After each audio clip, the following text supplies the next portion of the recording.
విశాఖ జిల్లా భీమిలి నియోజకవర్గంలోని తాళ్లవలసలో బహుజన సమాజ్ పార్టీ సర్వసభ్య సమావేశాన్ని నిర్వహించారు. బీఎస్పీ కేంద్ర కార్యాలయ ఆదేశాల మేరకు జరిగిన సమావేశంలో డాక్టర్ బిఆర్ అంబేద్కర్, కాన్షీరాం బాబు, జగజీవన్ రామ్ చిత్రపటాలకు పూలమాలలు వేసి నివాళులర్పించారు.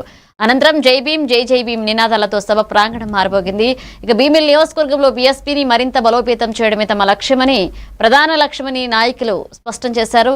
కార్యకర్తల్లో కొత్త ఉత్సాహం నింపుతూ ప్రజా సమస్యలపై గళం విప్పి పార్టీ సిద్ధాంతాలను ప్రజల్లోకి తీసుకువెళ్లేందుకు కృషి చేస్తామని తెలిపారు.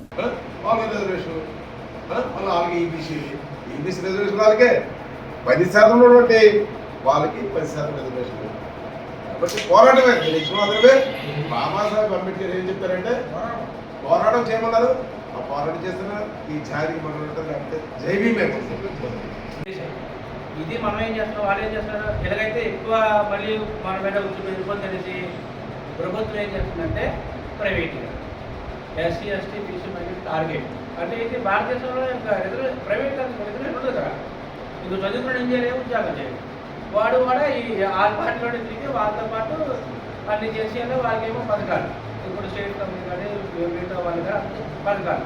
వీళ్ళకి ఆటోవాడి 1500, సాంబాడు 10,000, కొండవాడు 10,000 ఇలా చెప్పి వీళ్ళందరినీ కూడా సోమరిపోతు చేస్తుంది భారతం. ఈ ప్రభుత్వం ఇలాగే ఉంది, అప్పుడు ఉంది, ఇప్పుడు ఉంది, ఇప్పుడు ఉంటుంది. కానీ బహుజన సమాజ్ పార్టీ అలా కాదు. ఎందుకంటే దీంట్లో ఉన్న భారత రాజ్యాంగ సిద్ధాంతం మన అజెండా, పార్టీ అజెండా కూడా బహుజన సమాజ్ పార్టీ అజెండా భారత రాజ్యాంగం మాత్రమే. అదే భారత రాజ్యాంగాన్ని మా మొదటి ప్రధానమంత్రి ఒక 2 పేజీలు పూర్తి చేస్తే 4 పేజీలు ఇంకొక ప్రధానమంత్రి పూర్తి చేయరు కదా, చెయ్యరు. ఎందుకంటే వాళ్ళు చేయరమ్మా. మనం చదువుకుంటే ప్రశ్నిస్తాం, నువ్వు బలంగా ఉంటే పోరాడతాం కదా. ఈ రెండు కూడా మనకి చేసి మొత్తం అంతా ఎస్సీ ఎస్టీ బీసీ మొత్తం అంతా జీరో చేయాలి. ఇదే వీళ్ళ ఆలోచన.